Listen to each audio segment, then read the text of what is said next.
It was about this time last year that we filmed our first review of the Ford Mustang Mach-E, but today is slightly different because we've got our hands on the Ford Mustang Mach-E extended range. In this review, I'm going to explain all the differences between this premium version to the standard entry-level model. I'm Charlie Atkinson and welcome to EV Powered's review of the Ford Mustang Mach-E.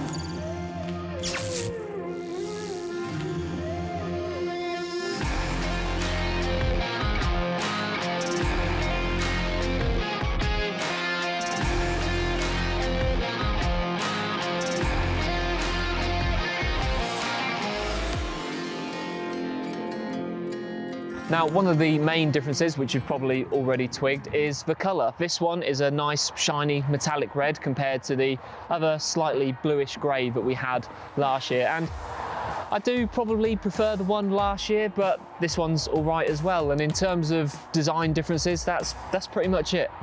It's exactly the same size and shape, and there are no real distinctive features to set the different models apart, except from this little X on the logo down here.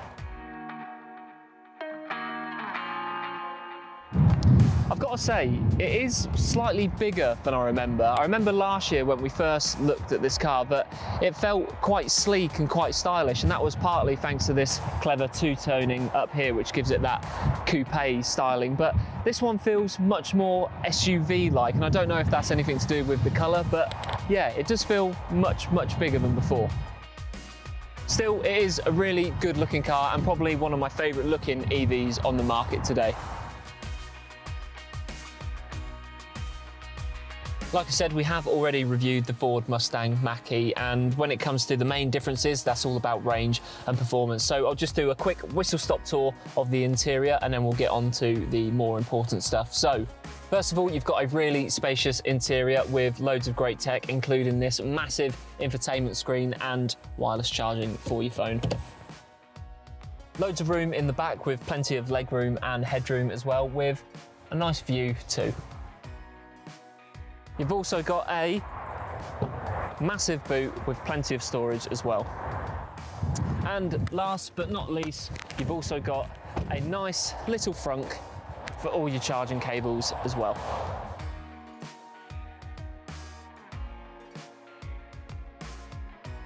Okay, so now we've got all that out of the way, let me tell you about the differences between the standard model and this premium all-wheel drive model. First of all, the standard Mach-E model offers a WLTP range of between 202 and 270 miles in comparison to this premium all-wheel drive version, which offers a WLTP range of 277 to 341 miles.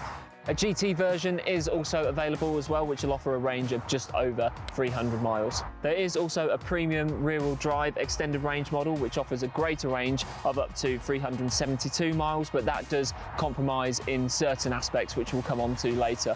If we just take the standard model and compare it to this all-wheel drive model, you will get quite a significant improvement in performance with a 0 to 60 time that goes down from 6.9 seconds on the standard model to 5.8 seconds and bags more horsepower and torque as well.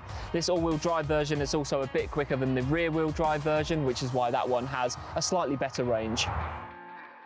Now you know everything about the different models, let's get behind the wheel and take this thing for a spin.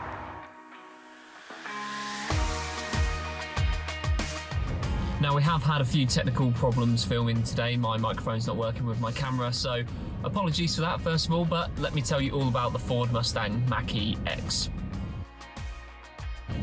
Now, that X obviously stands for extended range, and so you'd expect this to have a fair big increase on the range than the standard model, but unfortunately that's not the case. I've just left my home at the moment and I've got 100% charge, which says 248 miles. Now, the WLTP range for this is officially 277 miles, or up to.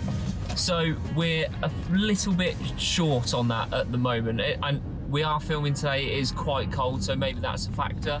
But still, that's not a great improvement on the 202 WLTP miles, which the standard model should have. So that is quite disappointing to begin with.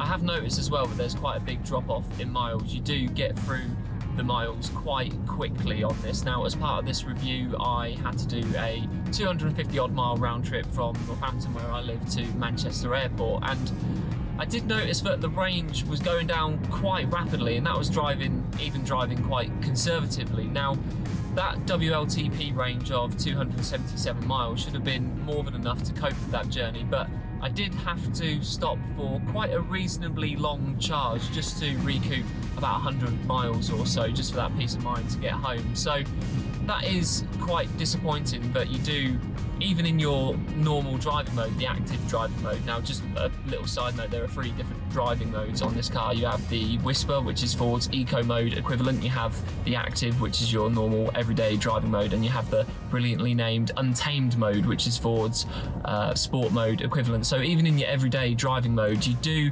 burn through those miles quite quickly, and you do notice quite a severe drop off.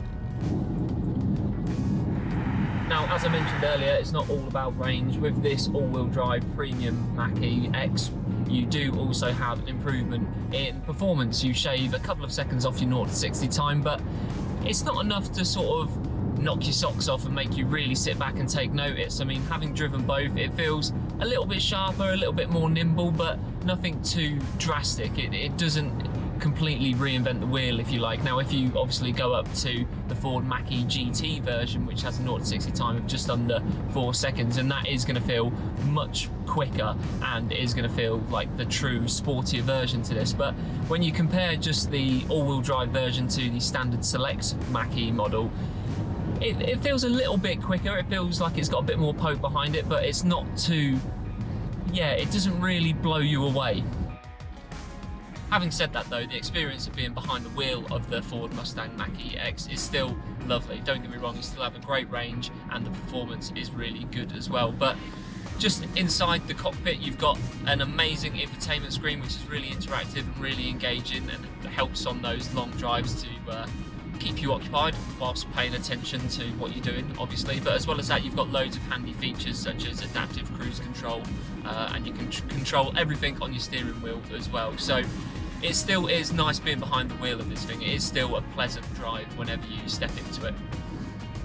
It's been so nice having this car again for another week, and even though there is that small issue with the extended range, don't get me wrong, it's not the end of the world by any stretch of the imagination. And for me, the Ford Mustang Mach-E remains one of my favourite electric vehicles to drive. Even in this world where we're seeing loads and loads of amazing vehicles coming out almost what feels like week after week, this still holds on to its place in the very top drawer.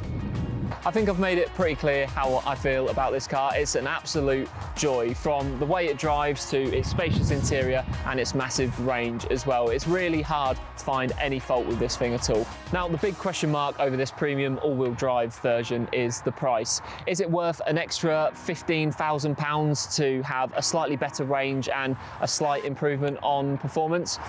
I'd say probably not, and if you were wanting to upgrade from the entry-level model, it's probably better off to go for the rear-wheel drive version and save yourself a few pennies. But still, if you do find yourself behind the wheel of this thing, you're in for an absolute treat. That's all for this video. If you liked it, then please do drop us a like and remember to subscribe as well. If you want to see more electric car reviews like this, then you can head over to our channel, and for daily news coverage, features and much more, you can also head over to evpowered.co.uk. Thanks once again for watching this video, and we'll see you next time.